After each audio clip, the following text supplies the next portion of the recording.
The safety and security of our students and staff is our topmost concern at BOCES, and we have a number of procedures in place in the event of an emergency on campus.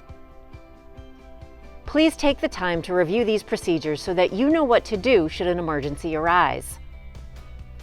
These basic emergency responses follow the acronym SHELL: Shelter in Place, Hold in Place, Evacuation, Lockout, and Lockdown. Each of these actions will be applied to specific circumstances. You will be notified via announcement about the protective action to be taken depending on the type of emergency.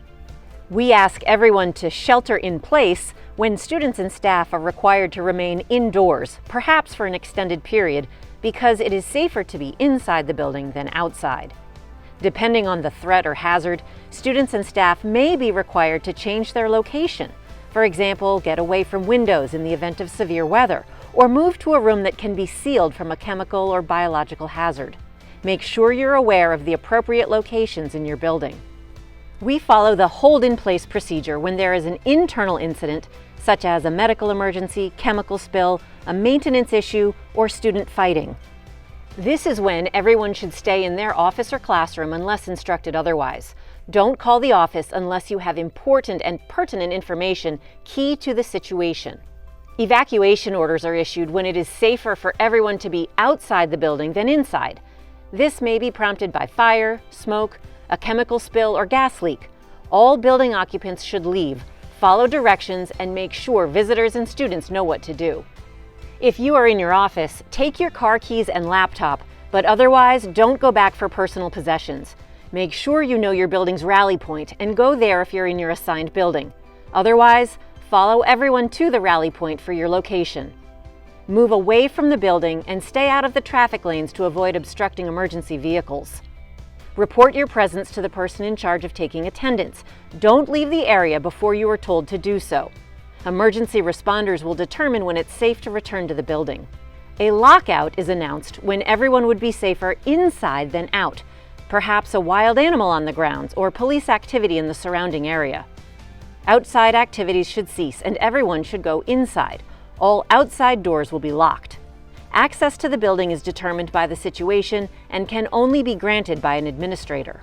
If you are outside a building after the doors are locked, go to your car or move as far away from the building as possible and wait for further instructions. The fifth and most serious scenario is a lockdown. This is called for when there is imminent danger immediately outside or inside the building, like a violent intruder, and movement inside the building is restricted.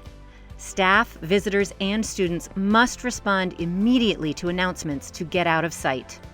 If you're in a public space or restroom when the lockdown is announced, get to a space where you can secure the door.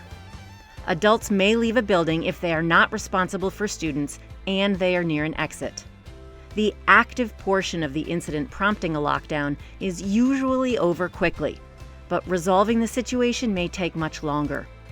It's important to have a plan. Know the exits and locations where you will be able to lock down in your normal places, but be aware that circumstances might change, so be prepared to be flexible. Help students and visitors to the safe space. Keep the door locked and do not respond to knocks.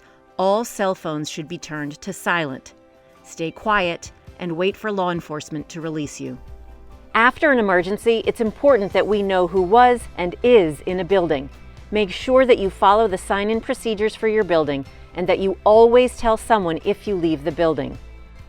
After the event, make sure that you contact the person in charge of attendance so that you are accounted for. Do not leave until you are cleared to do so. While we all hope that none of these procedures ever have to be invoked, it is so important that you're familiar with these protocols and that you follow them carefully. Thank you.